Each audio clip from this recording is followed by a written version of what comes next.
and welcome to another monthly briefing. It's a good chance to see what happened in the previous month when it comes to digital development. And I got a feeling this month was somewhat easier than, at least that's my personal feeling, than the previous ones, maybe because it's around the holidays now and I feel more relaxed. But let's run through what took place, what were the key developments, and then what's coming in the next month. And we'll end up and wrap up the whole discussion with some of the regional discussions. I'll have a couple of colleagues with me today to help me with the inputs on some specific topics, but I encourage you to also share any of your thoughts at any point in the chat window, either questions, comments, your own impressions from the month and so on. So we'll start with events in April, what took place in April. And there was a number of interesting events. Well, that's sort of a usual trend. We, within the Geneva Internet Platform, we managed to follow on a couple of them with reports. It's not really possible to cover everything, but to the extent we can. And probably an interesting snapshot is on the UNCTAD e-commerce week. So Marilia, as always, is with us today. Marilia, maybe a few words about what happened at the UNCTAD e-commerce week and what were the key takeaways. Marilia. Sure, Vlada, and good afternoon to everyone. Well, the e-commerce week took place in Geneva from 1 to 5 April under the theme From Digitalization to Development, and the idea that underpinned the e-commerce week this time was to develop tools to ensure that e-commerce can effectively contribute to the achievement of the Sustainable Development Goals. As we have seen in latest years in reports that have been published by several organizations such as the World Bank, the World Economic Forum, and UNCTAD itself, the digital gap is widening when it comes to the inclusion of the digital economy, and this is really threatening the achievement of the Sustainable Development Goals. So across the different sessions during the e-commerce week, what we could see is that there are some key ways in which e-commerce could contribute to the Sustainable Development Goals.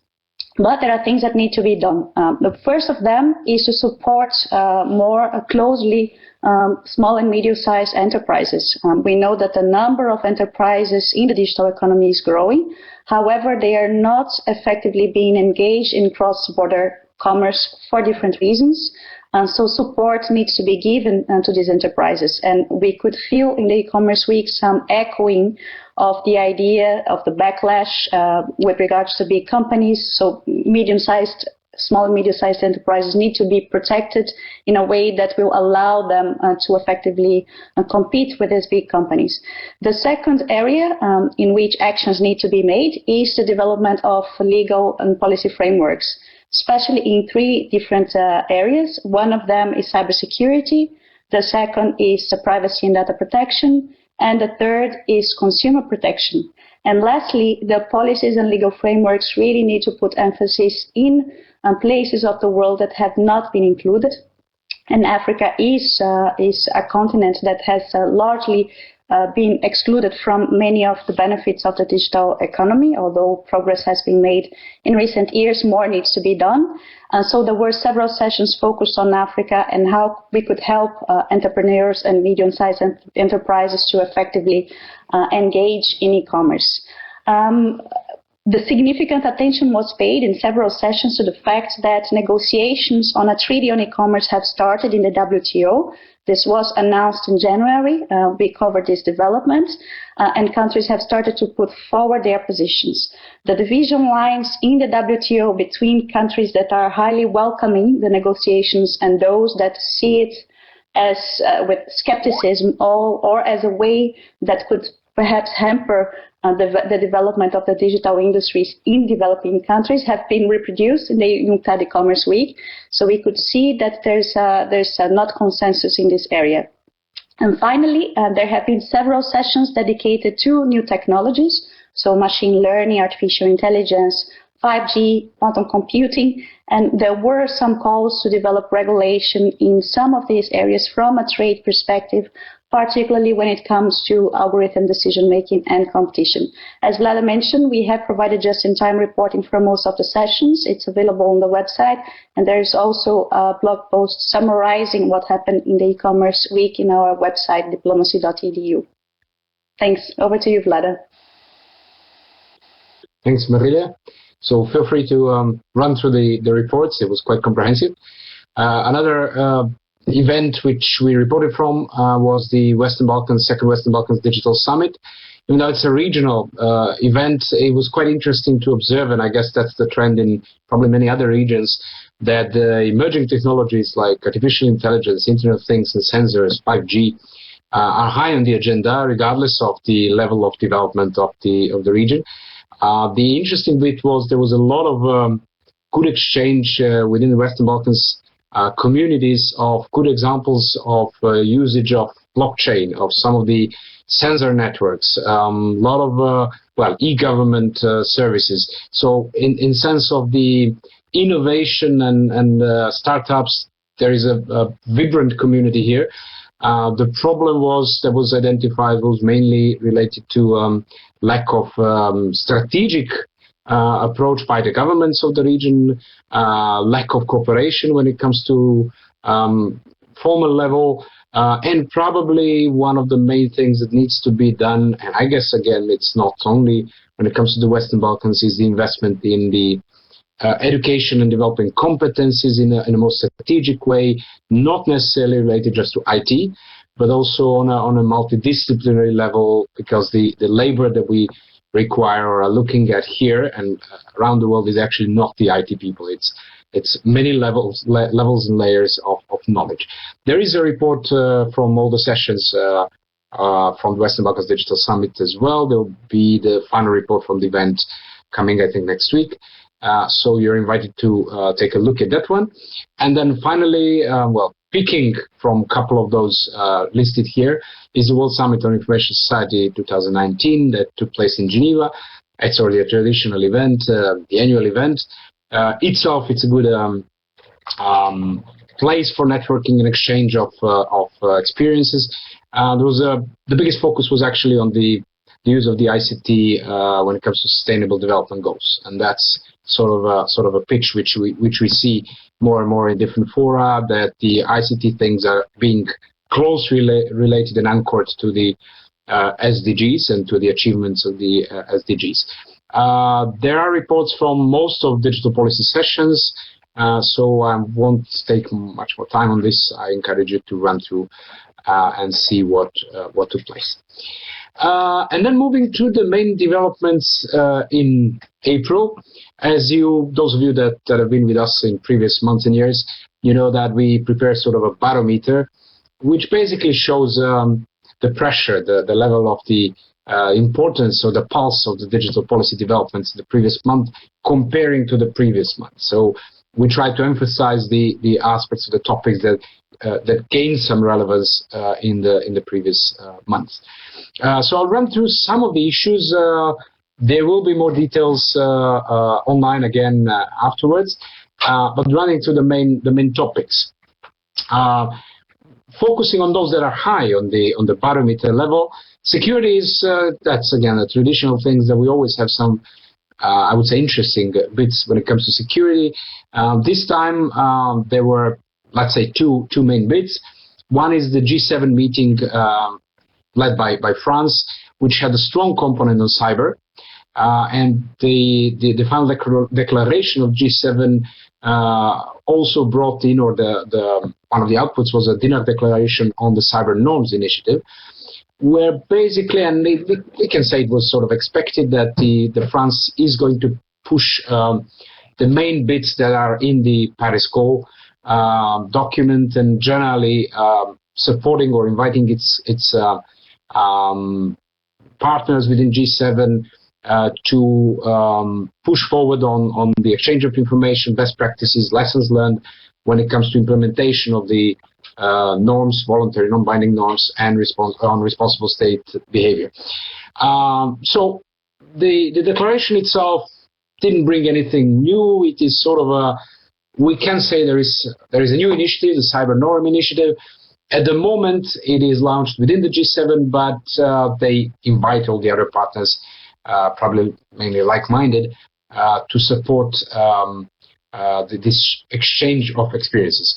At the same time, there was a joint ministerial communique, which also focused on, within important part, on cyber activities, and basically and quite directly referred to the activities of North Korea and the threats that are coming from Russia, according to G7 partners, and encourage China in a more mild tone, more friendly tone, to uphold to its commitments not to engage with malicious cyber activities, particularly related to intellectual property theft. So more or less nothing that new. The other interesting development was, even though it's not that new, is the Russian bill on stable operations of the Russian internet. We have seen, and we've discussed it in previous editions as well, now we've seen it go through the State Duma, the lower chamber, which adopted the law on stable operations of Runet. There are more than just security perspective of this bill, of course. There's the economical as well, and the content policy and control of the content as well. But as a main driver, which is usually raised, is security. What are the key components? It probably gets more and more clear, even though the law itself is quite vague, still not defining clearly some of the components. But we can say that some of the main components of that is that within the Russian Telecommunication Authority, Roskomnadzor, there will be a center that will coordinate the work of telecoms particularly in case of emergencies. Then, topologically speaking, organizationally speaking, the internet traffic will be routed exclusively through the internet exchange points which are approved by the Ministry of Communication and in cooperation with the Federal Securities Service. The telecom operators will be required to install specific technical equipment that will filter internet traffic for illegal content, and that will protect the Russian internet from threats in case needed. And finally, there will be some sort of a Russian DNS established. We don't have much of the information on that. What we could learn is, and it seems reasonable, that the first step will be actually mapping all the different connections, servers, services, and so on within Russia, so that there is a clear topology of what parts of the network actually belong to or are seated in Russian Federation, and then trying to map them and organize them somehow. Whether this is going to be a completely new or separate DNS, that's still quite a big question. Thus far, we have learned that the alternative DNS services can hardly work with the global one hand in hand. So it's still to see how this is going to work. A brief reflection on why this is important beyond Russia is that there was a lot of skepticism beyond going into the human rights aspects and content control and surveillance. Was that by a lot of experts from the technical community that this is merely a wish list, and that simply most likely it will cause quite some congestion, because if you try to route all of the content through just number of internet exchange points, that could be a bottleneck. That technically speaking, it will definitely remove some of the advantages that internet has, not only the openness but the resilience, end-to-end networking, and all the principles might be slightly endangered. Since the whole law is not clear yet, we don't know how this is going to be implemented. But the possible effect is that if it appears that it works, in technical sense, that it might possibly drive other countries to consider following the same example. We'll probably discuss that in the months to come. We can expect that this law will be finally approved by the President somewhere in November, and we'll monitor how the implementation actually goes from that point on. Moving to the e-commerce and internet economy, there are a couple of interesting bits. Most of them, or all of them, you can also find on the Digital Watch platform. But there is an interesting, probably again, update that China considers shutting down the cryptocurrency mining operations. And when we discussed with our colleague Arvin, who is closely following on cryptocurrencies and policies, he commented that that's yet another decision by the Chinese government. So Arvin, I would happily pass the floor to you to briefly explain what does that mean when it comes to the new decision of China. Arvin, floor is yours. Thanks, Vlada. Hi to everyone. Hope you can hear me, guys, and see me. Well, as Vlada mentioned, and it's already on our DV Watch, of course, as an update, at the beginning of April, the National Development and Reform Commission from China, which is a top economic planning agency in China, actually released a list of sectors it plans to promote, sectors which plans to restrict or even eliminate from the China overall industry. Of course, one of the prominent, as Vlada mentioned, the prominent industry which was suggested to be actually eliminated is cryptocurrency mining.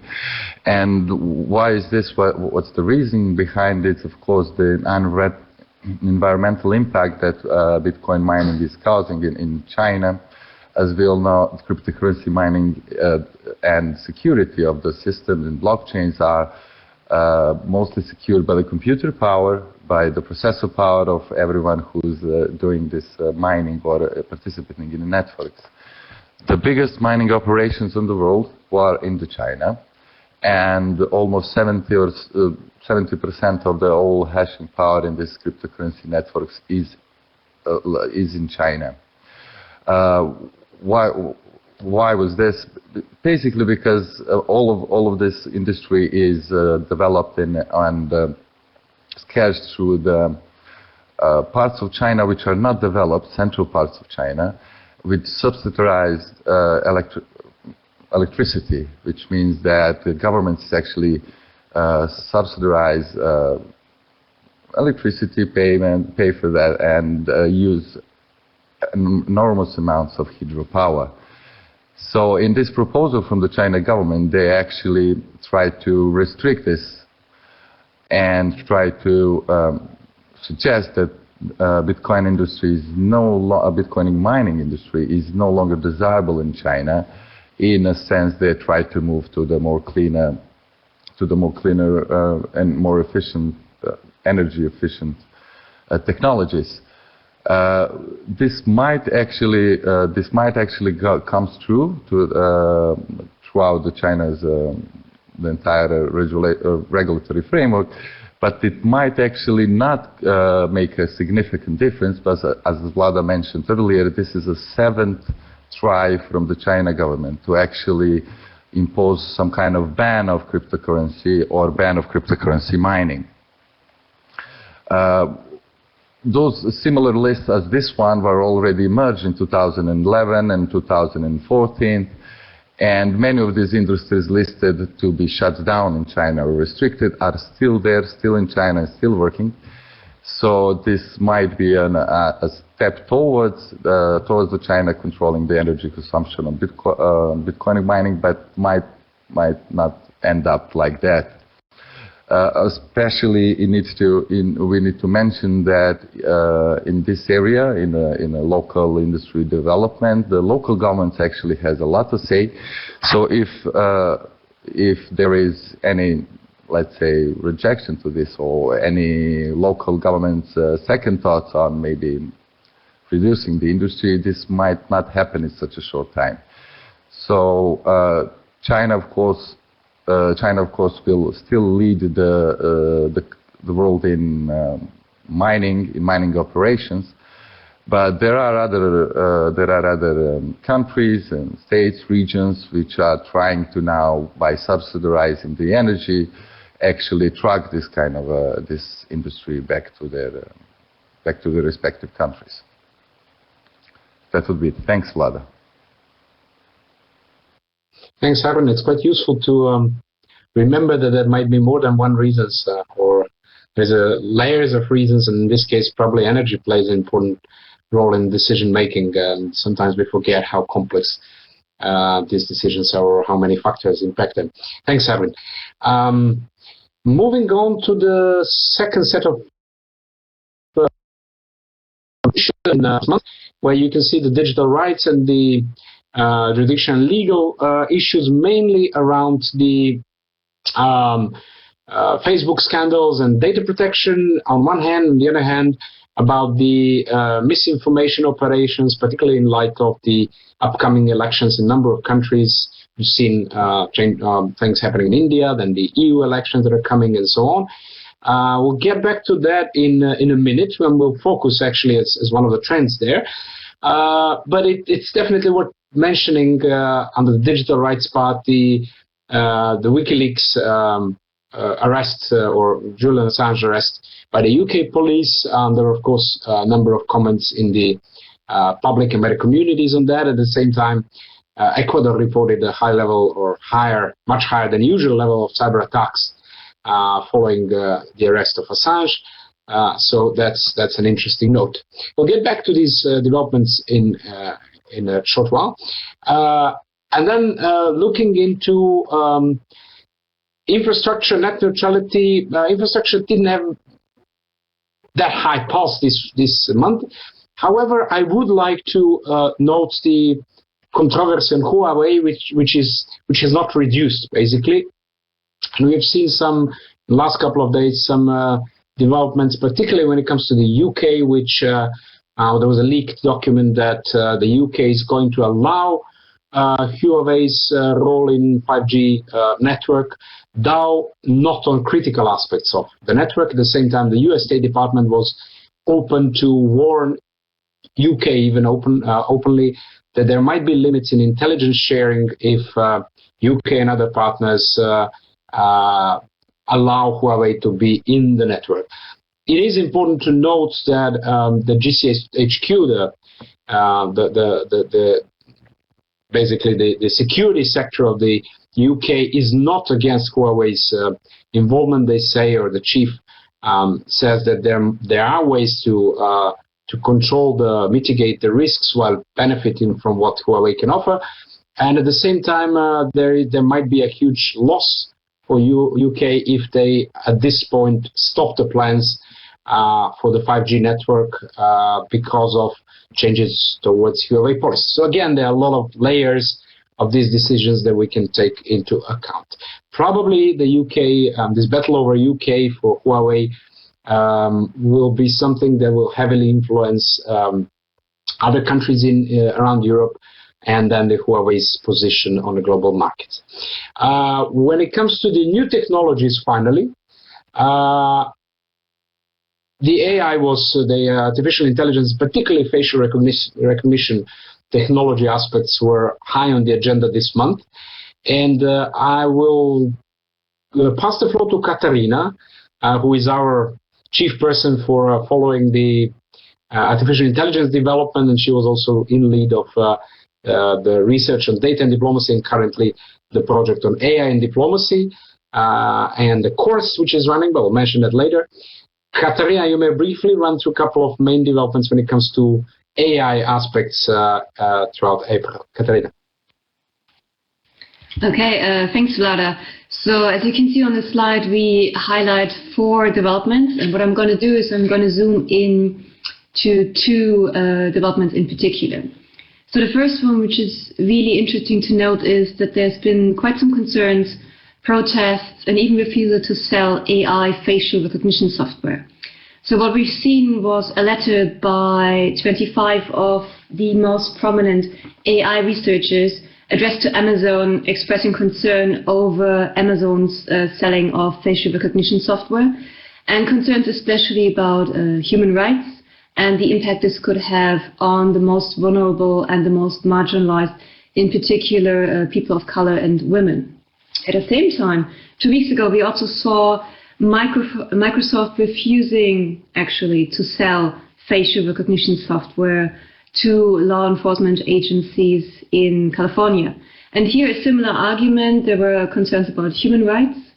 And also interestingly, this was expressed in the sense that the training data used for this facial recognition was apparently predominantly white, So Microsoft itself expressed concerns over the use of facial recognition software by law enforcement agencies and the potential biases that can come in through that.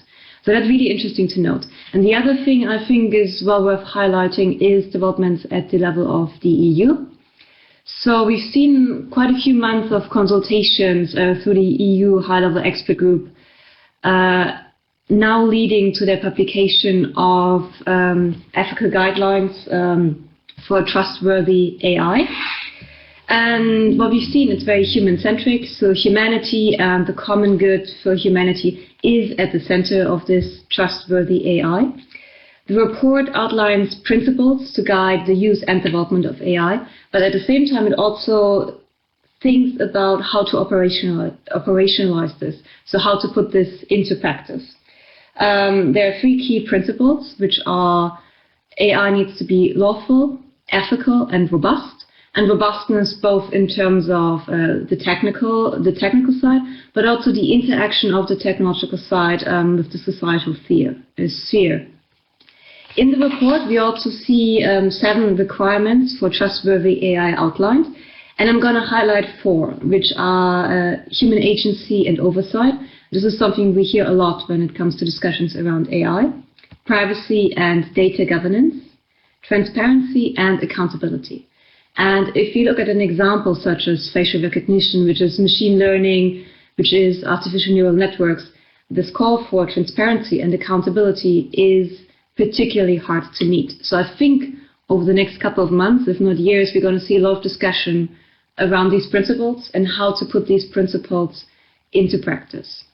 So having said a little bit more about these 2 developments in April, I'm going to hand over to Vlada again. But if you have any questions or comments, I'd be happy to address them either here or at some point later via email or in any other way. But for now, over to you, Vlada. Thanks, Katarina. Glenn shared some of the useful links when it comes to AI deployment and responsibilities. We can get back to the questions later on. Let's run through the trend, and I will come back and review all the comments and questions. Moving on to the trends of the month. It's sort of interesting that some trends are repeating. It's not unexpected, of course. And out of the 3 trends that we picked up this month are actually the misinformation issues related to particularly to elections, but not only, and then the role of big players such as primarily Facebook, of course, when it comes to controlling the effects and the whole mismanagement of information. The second one is related to data breaches, and we see more and more pressure on companies, but also more of the breaches. And again, Facebook is playing a crucial role in this month's trend related to breaches and data protection. And the third trend is a little bit unusual, but it's quite important, and that's digital health, which is in focus. Moving on to the first trend, and the elections, I pass the floor to Marilia. So Marilia will run through the first and the second trend, and I'll get back to you on the digital health. Marilia, over to you. Thanks, Vlada. As you said, misinformation promises to be one of the big issues related to technology this year, and it's understandable because it touches upon the very heart of democracy. We have several elections coming up this year, and we are unsure of how misinformation could play a role when it comes to discussions leading to elections. So companies are taking proactive measures. An example is Facebook. In the context of the Indian elections, which are ongoing, Facebook has changed its policies, particularly aiming to tighten the way that people can book ads online. So if you want to book an ad in India right now, a political one, you need to state who you are, first of all, your identity, your location, where you are posting from, and who is actually paying for this ad. And once the ad is posted, it will be published with a disclaimer saying paid for by or published by. And this is a way to bring more transparency when it comes to ads. Another interesting feature they are proposing is to archive these ads for a period of 7 years.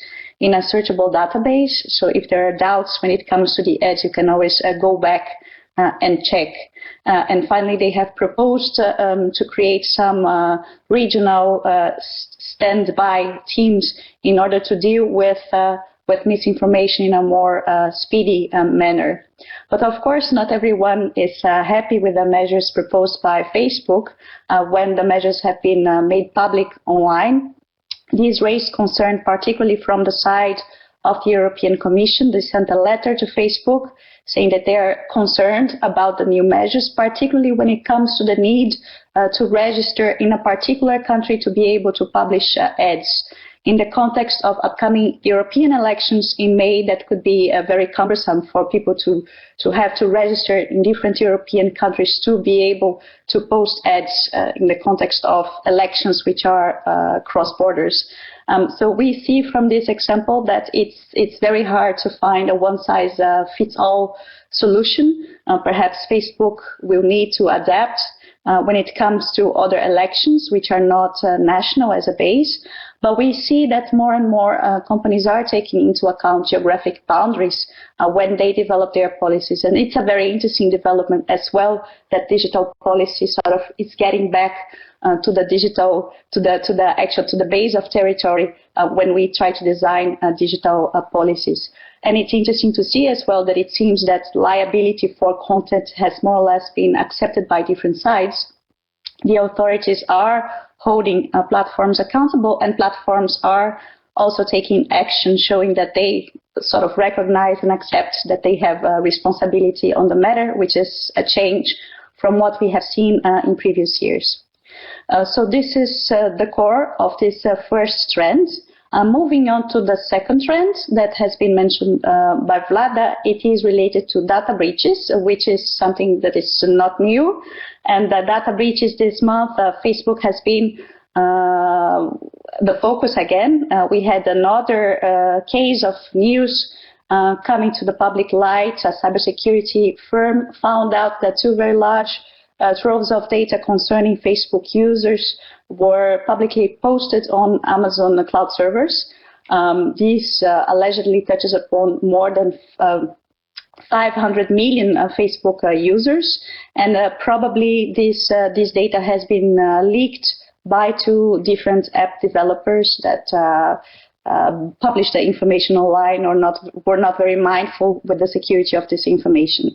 And of course, these developments that puts into question the call from Mark Zuckerberg saying that he wanted platforms to be more privacy focused, and Facebook wanted to develop a more privacy focused app, and this was announced recently. But it seems that Facebook is having a hard time in keeping personal data safe and under their control.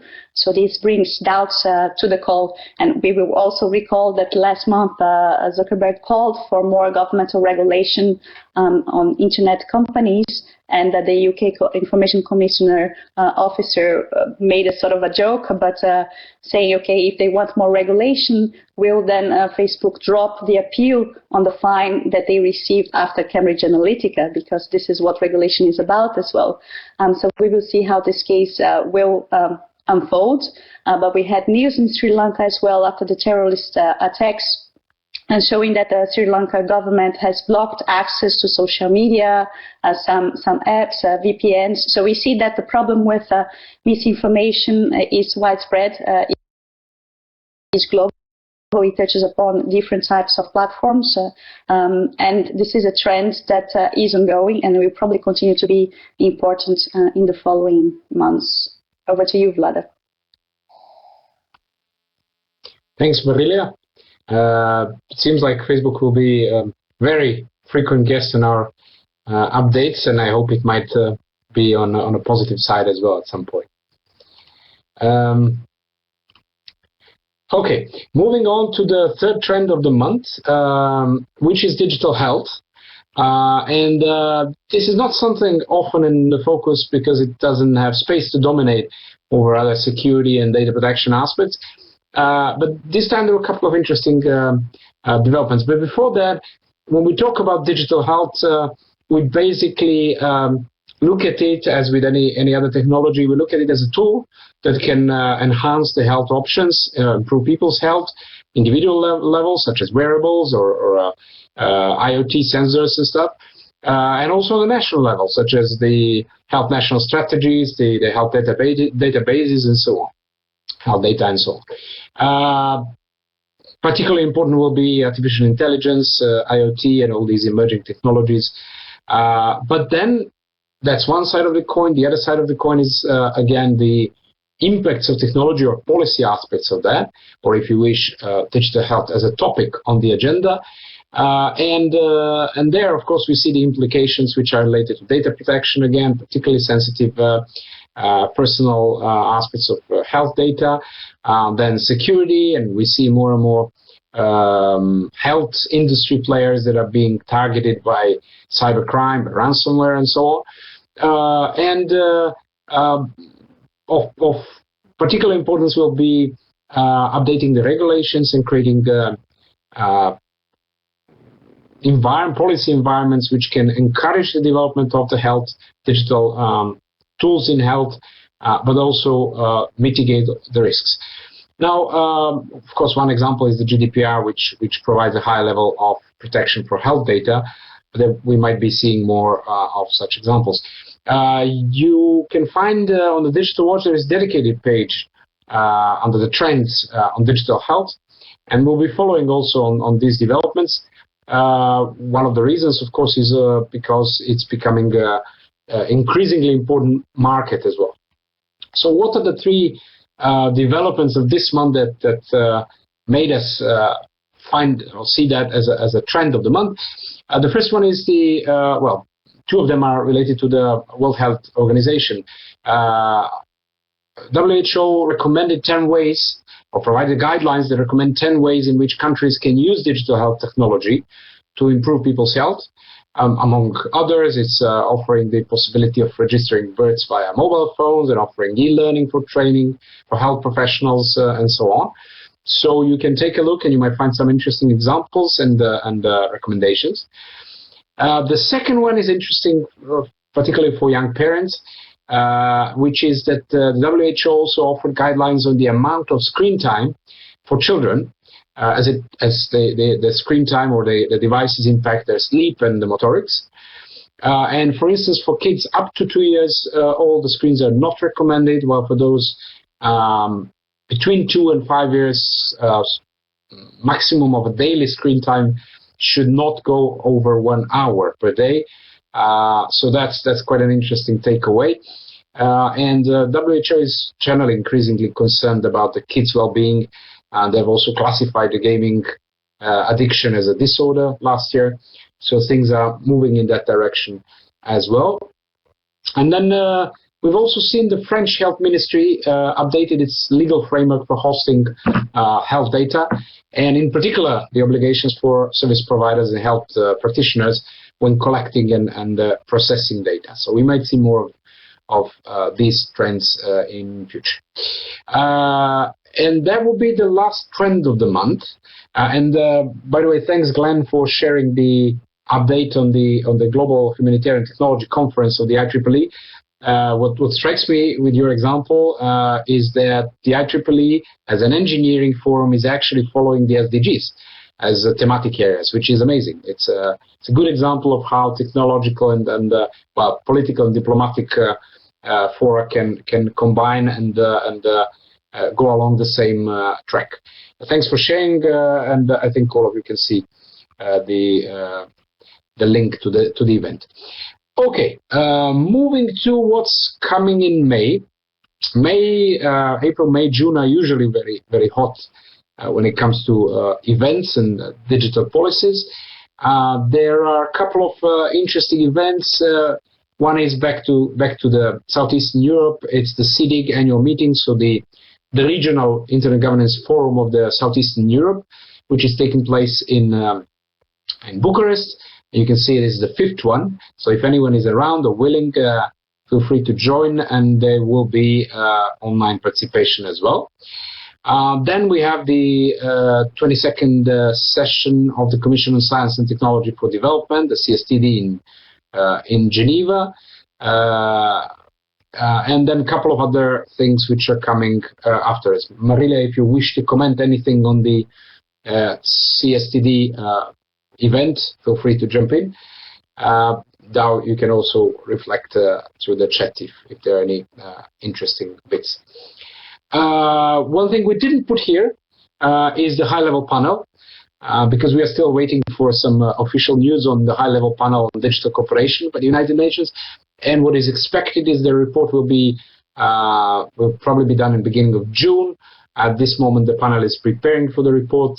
There were a number of public consultations, particularly online, in also the regional ones in Africa, which took part last week, and then in Latin America and so on. So try to follow the website of the Digital Corporation, a high-level panel, and you'll find the announcements for the virtual meetings you can join. When it comes to the DIPLOS work, or Geneva Internet Platform work, there are two announcements in a way. One is the April issue of the newsletter. We are playing a little bit, we are experimenting, so the new edition will have some new things over there, such as dedicated section on data analytics, and we encourage any impressions and suggestions from your side how we can make the newsletter even more relevant to your daily work. And then starting as of 6th of May, the new online course that we are launching, DIPLO, on artificial intelligence, technology governance and policy frameworks. And Katarina, whom you just met again online, is in lead for the course. So if you have any questions or thoughts, let us know. I'll close this part, and before we go to the regional developments, let me open the floor for questions, and let's see if there are any particular aspects we should reflect more on. Marco, who is our online moderator, was following the discussions in the chat. Marco, the floor is yours. Go on. Thank you, Vlada. Let me highlight some of the reflections and questions that arose in the chat discussion. There is a first reflection by Nigel about the e-commerce week, so I guess it's something that maybe Marilia can pick up on and elaborate on. It was saying that it was concerned about calls in the e-commerce week for regulation of data flows, in particular in that the e-commerce week, during the e-commerce week, the regulation of data flows was being discussed as a cure for bad content, like hate speech, misinformation, without any voices noting the economic harm such regulation can bring. So maybe, Marilia, if you want to reflect on that, if it's something that you also have highlighted in your report, and if there were also any other threads that complemented these views, since you summarized the whole discussions taking place. Thank you to Glenn, Vladimir, as you were saying, because he was mentioning that the IEEE, the Institute of Electrical and Electronic Engineers, has launched a blockchain society and an online course on that, and he was also sharing some updates with us about the 9th Global Humanitarian Technology Conference, which will be taking place in Seattle in October this year, so later this year. We have also another question by Mike Nelson regarding blockchain. I know, Arvin, you have answered this in the chat, but if you want to elaborate further, please feel free to do. It was saying that blockchain can be used to avoid censorship since the database is immutable. Is that an issue? The last question we have from June Paris.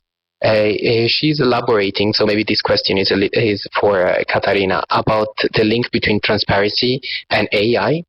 And she was asking, she was saying actually that transparency is a debatable issue.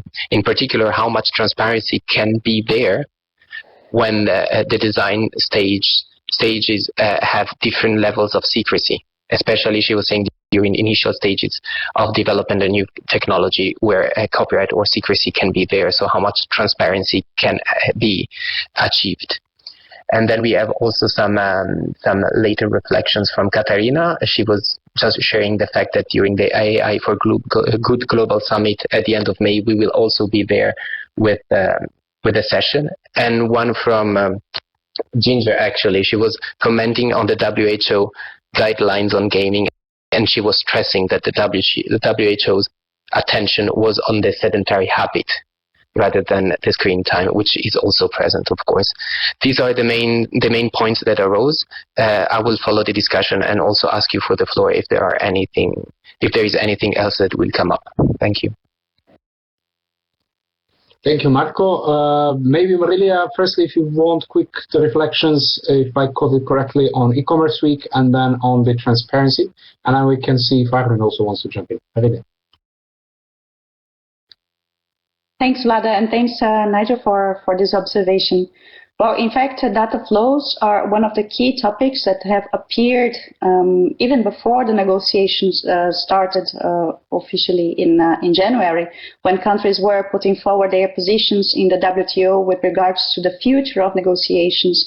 They always mention data flows from a perspective of guaranteeing data flows, because data flows today, they underpin not only the commerce of services, which are immaterial, but also the commerce of goods, because many goods have been immaterialized, and we also depend on data flows to process things like marketing and payment. So data flows are in the base of everything.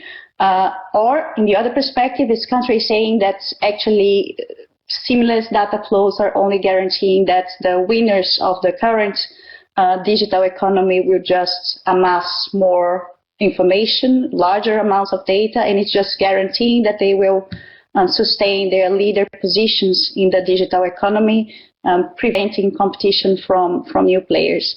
And from what I see, these are the key division lines. Of course, when you talk about data localization, then data localization usually is justified either from a privacy security perspective, and we have many countries that adopt caveats to data flows because of these reasons, including countries in Europe and elsewhere, or justified, and this is a growing trend that we see in the UNCTAD e-commerce week and discussions in the WTO public forum, for instance, justifying data flows so that developing countries can use this data, data localization, so these countries that localize data, they can use it for their digital transformations and for their development.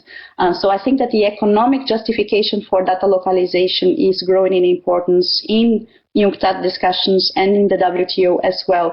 And this is gaining more prominence than the justifications that we had before that are related to privacy and to security. And I would put your comment on misinformation under the umbrella of sort of hampering data flows for security concerns. So I think in the future we will see, because the negotiations have started, these economic arguments to localize data and to sort of put caveats to data flows, these economic arguments becoming more prominent and more strong. And I saw that happening in several sessions during the e-commerce week. Thanks, Marilia. Quick reflection then from Arvin on blockchain. I know you posted it briefly, but if you wish to add something, Arvin. Thanks, Vlada. Yes, as Mike asked, is about the blockchain in China. So blockchain can and it is most powerful weapon to avoid censorship. And the Mike is asking, this is the issue why China is doing this. Yes, basically the most all of the attempts from China to actually control the Bitcoin and cryptocurrency is due to the peer-to-peer nature of the network and resistance, of course, to the censorship. So this is the main reason, but it's not stated in this document. In the document, it's stated that the cryptocurrency industry is dirty, kind of spend a lot of energy, and environmental reasons are actually in this report are emphasized as why China is considering to ban the mining. Thanks, Vlada. Thanks, Arvin. Again, multi-layered reasons. Quick reflection to Ginger's comment. Yes, thanks for clarifying. It is not, it's not only about kids looking into the screens, but it's rather about sitting for too long and the lack of interaction and then social engagement. So also the recommendations by the WHO actually say that instead of having kids looking at the screen, sitting and looking at the screen, you should play the games with them, put the puzzles, let them run outside and so on. And they even recommend certain amounts of time that kids should be out or running, be very active, or be socially engaged and so on. But thanks for clarifying. Okay, wrapping up these discussions, and then as a final part, as always, we are running through a couple of regional updates. It's quite important and interesting to see actually what are the key topics and developments in different regions, and we see the differences from region to region. So we'll look into Africa, Asia, Middle East, North Africa, and the Caribbean. And I pass the floor to Andriana, who is going to lead us through the updates from the regions. Andriana. Thank you, Vlada. Since time is quickly running out, let's just dive right into it. First of all, we will hear the updates from Africa from the last month, and we will hear from Grace. So Grace, without further ado, over to you. Updates from Africa, April 2019, a very exciting month for the continent after the Africa Continental Free Trade Agreement came into force. This is after Gambia ratified the agreement, bringing the number of ratifications to 22, and 22 is the magic number that was required for the agreement to come into force. Commenting on this, the Africa Union Commissioner for Trade, Ambassador Albert Muchanga, explained that come July, the continent would now enter the implementation phase of the agreement, where we'd see countries making moves to facilitate the free movement of goods and people. And to another story, Jumia, which is Africa's largest e-commerce site, listed at the New York Stock Exchange, a very successful IPO with the stock trading at an average of $25. But here in the continent, the news was received with mixed reactions. A lot of people questioning the branding of Jumia as an African company. Well, Jumia was founded by two French entrepreneurs. It's registered in Germany, and a lot of the technical and engineering decisions are made outside the continent. And a human rights story where the executive director of CIPESA, an ICT and digital rights NGO that is based in Uganda, was denied entry into Tanzania on April 25th. Dr. Wakabi was actually detained at the airport for hours and questioned over national security concerns. He was seeking to enter Tanzania to join Tanzanians in celebrating the National Human Rights Defenders Day, but finally he was deported out of Tanzania. And this comes just months after two journalists from the Committee to Protect Journalists were detained for a couple of days in the country over similar national security concerns. Thank you. Thank you, Grace. And now we are moving to Asia. The updates from Asia will be provided by Amrita. So Amrita, go ahead. Welcome to the regional update from Asia for the month of April. The Australian government has passed the Criminal Code Amendment Sharing of Abhorrent Violent Material Bill, which makes a crime for social media platforms not to promptly remove abhorrent violent material shared by their users. The crime would be punishable for people working for online companies by 3 years in prison and a fine of 10% of the platform's annual turnover. In India, the Madras High Court lifted the interim ban on the popular Chinese short video application TikTok, which was passed on 3rd April after the government was asked to prohibit further downloads, calling it dangerous for children. The Chinese government has ordered the elimination of 9 national messaging apps as they pose a severe threat to public security. The shutdown is aiming at limiting the spread of pornographic content and facilitation of prostitution. The Hong Kong International Arbitration Center became the first foreign institution permanently accredited to hear disputes in Russia. The GSM Association launched the Mobile Economic Pacific Island 2019 report. The report suggests that for Pacific Islands to unlock the full potential of mobile, they need to improve digital divide, enhance access to sufficient spectrum for better coverage and capacity, and provide affordable and high-quality mobile services. In Australia, Tamworth City is to become the first fully integrated smart city in the country, and this transition will include installing IoT applications as part of transportation, energy, health, telecommunication, and other municipal services by using the city's existing wireless network. Thank you. Thank you for those updates, Amrita. And now we are moving to Northeast and, to MENA region with Noha. Noha, please go ahead.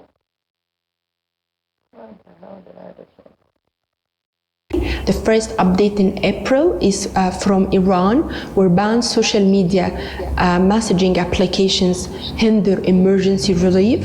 Since March 2019, Iran has been witnessing heavy floods that resulted in tens of casualties in 31 provinces.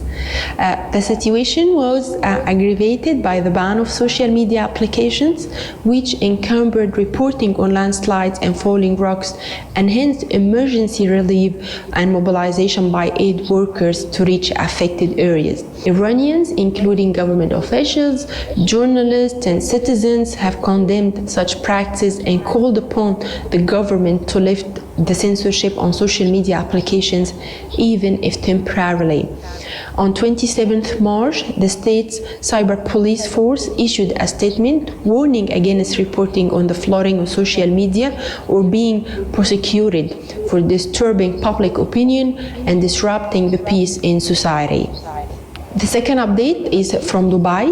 The Dubai Future Council on Artificial Intelligence held its meeting this month and started discussions on how artificial intelligence can be used to enhance Dubai's status as a future global city. Chaired by the Minister of State for Artificial Intelligence, the Council has a double purpose. It will work on enhancing the awareness of the public and private sectors about the importance of applying artificial intelligence technologies in education, healthcare, innovation, and other sectors of the economy and society. The Council is also mandated to support research focused on creating a legislative and regulatory environment that meets the needs of all stakeholders vis-à-vis the development and deployment of artificial intelligence. Thank you. Thank you, Noha. And the last updates, regional updates for today, will be from the Caribbean region, and Andre Edwards will present it. Go ahead, Andre. Andre Edwards with Caribbean updates. First agriculture-based blockchain initiative in Haiti. A blockchain project focused on streamlining the agriculture value chain has been launched in Haiti.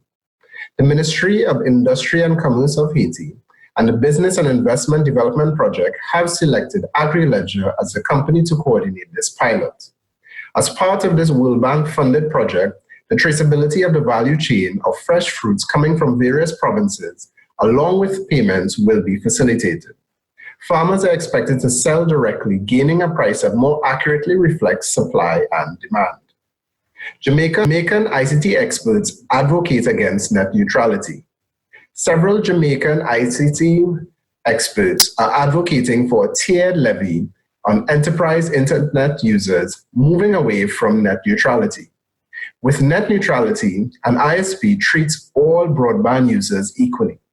The Jamaica Computer Society immediate past president Sheldon Poe and current president Dr. Sean Thorpe are lobbying for smaller digital firms not having the same charges applied and being allowed to pay based on actual consumption as they utilize less of the available bandwidth than much larger companies that consume much greater portions.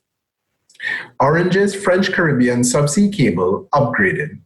The Kanawha subsea cable was originally launched by Orange in January 2019 and links French Guiana with Martinique and Guadeloupe in the French Caribbean.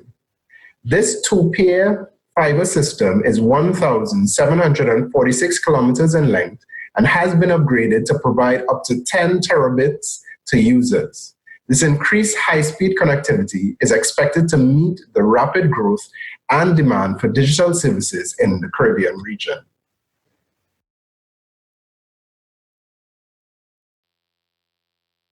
Thank you, Andre, and once again, thank you to Grace, Amrita, and Noha for all the updates you have shared. I will be dumping in the chat the link for all regional updates. The updates for April 2019 will be posted shortly. Vlada, I will pass the floor over to you now for the final conclusions and the wrap-up. Go ahead. Thank you, Andriana. Thanks to the colleagues for the great regional updates. With that, we close the briefing of the month. The recording will be available soon on our website. The next briefing is again the last Tuesday of the month. The last Tuesday of May is May 28th. So see you on May 28th. And in the meantime, let us know if you have any takeaways of your own of the developments in the month. Next time in May, send us. We'll be happy to include them in the briefing. Thank you again for joining, and thanks for the team for realizing the briefing. See you end of May. Bye-bye. Thank you all.